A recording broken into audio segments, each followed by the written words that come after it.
मैं अब 43 साल की हूँ। मुझे याद है 9 साल पहले जब एक अनजान फ़ोन ने मेरी ज़िंदगी ही बदल दी। उस समय मैं अपना बिज़नेस कर रही थी।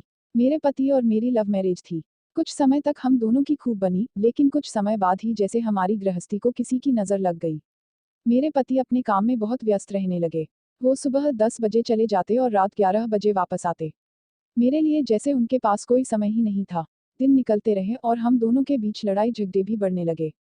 एक दिन मैं घर पर अकेली थी कि किसी का मेरे मोबाइल पर कॉल आया। बात करने के बाद मैंने फ़ोन काट दिया क्योंकि वो गलत नंबर था। थोड़ी ही देर में मुझे उसी मोबाइल से एक एसएमएस आया कि आज आप इतने दुखी क्यों हो।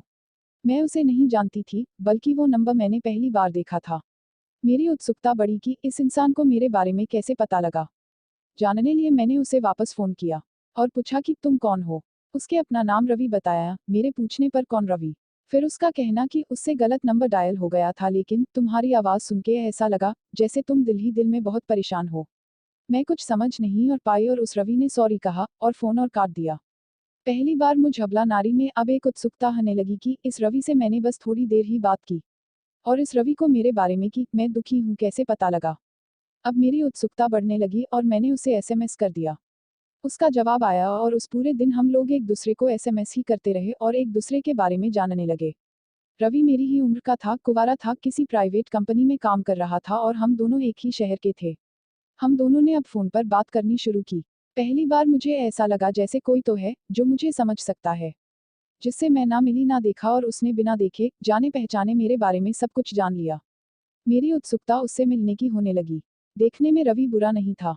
मुझे वो अच्छा लगा, उसके बात करने का तरीका मुझे पसंद आने लगा, बात बात पर उसका मुझे हंसाना मेरे अंदर उससे मिलने की चाह को और बढ़ावा दे रहा था। फिर एक दिन हम दोनों ने मिलने का प्लान किया। दिन में बारिश हुई और शाम को मौसम सुहावना हो गया। रवि अपने ऑफिस से बीच में ही आ गया।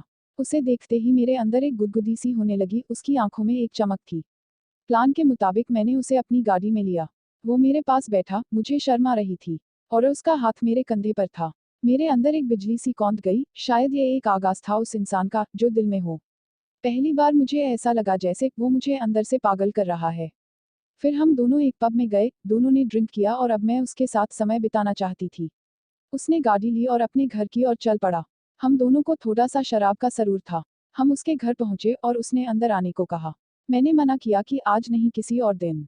उसने कहा शायद तुम्हें मेरे पर विश्वास नहीं है। मैंने जवाब दिया ऐसा नहीं है। उसके कहने पर मैं उसके घर चली गई। उसका घर देखने में सुंदर था। सभी चीजें अपनी जगह सफाई से रखी थी। वो कुंवारा था, फिर भी अपने घर में सफाई रखता था। उसने और शराब पीने का पूछा, जिसे मैंने मना कर दिया। उसने अपना पैक बनाया और पीने लगा। शाम के उस माहौल में, जिसे उसने और रंगीन बना दिया था।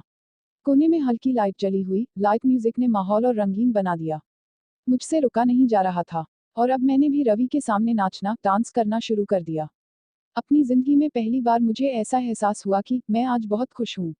मैं सरूर में थी, लेकिन ऐसा माहौल जो रवि ने तैयार किया था शायद मैंने अपनी जिंदगी में पहली बार देखा था। मैं उसके आगे पीछे, कभी अपनी कमर को उसके चेहरे के पास लाकर, कभी उसकी गोद में बैठकर उसे उकसाने, सेड्यूस लगी। मैंने उसके हाथ अपने स्कार्फ से पीछे बांध दिए और उसे और उकसाने लगी। कभी उसकी शर्ट का बटन खोल तो कभी उसकी जीन्स का, कभी उसकी जीन्स के अंदर हाथ डालकर तो कभी उसकी छाती पर अपने हाथ फेर कर। मुझे नहीं मालूम मुझे क्या हो रहा था, लेकिन मैं मदहोश थी। मुझे रवि अच्छा लग रहा था। बीच बीच में मैंने उसे किस भी किया और वो मेरी ओर देखता रहा, उसे भी शायद मजा आ रहा था।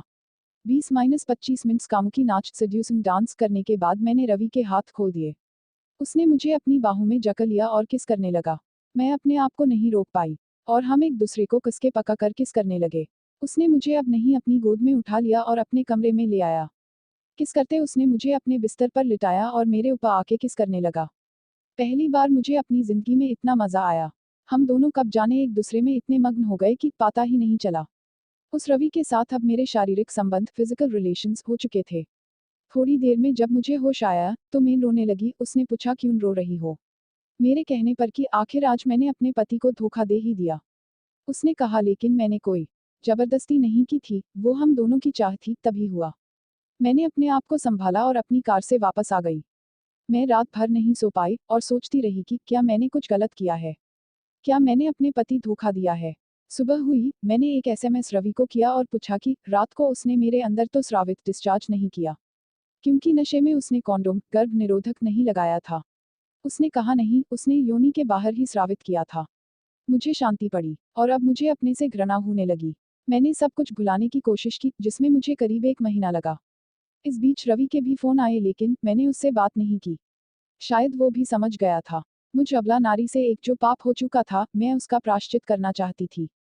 मैंने अपना बिजनेस बंद किया और एक अच्छी गृहिणी की तरह घर पर ही रहकर काम करना शुरू किया। अब मैं अपने पति की देखभाल करती हूँ, उनके बिजनेस में उनका हाथ बटाती हूँ। अब हम दोनों के बीच कोई लड़ाई झगड़ा भी नहीं होता। हम दोनों अब प्यार से अपनी जिंदगी जी रहे हैं। क्योंकि मैं उन लम्हों को, जिसने एक अबला नारी यानी मुझे और मेरी जिंदगी को ही बदल दिया, भूल जाना चाहती हूँ।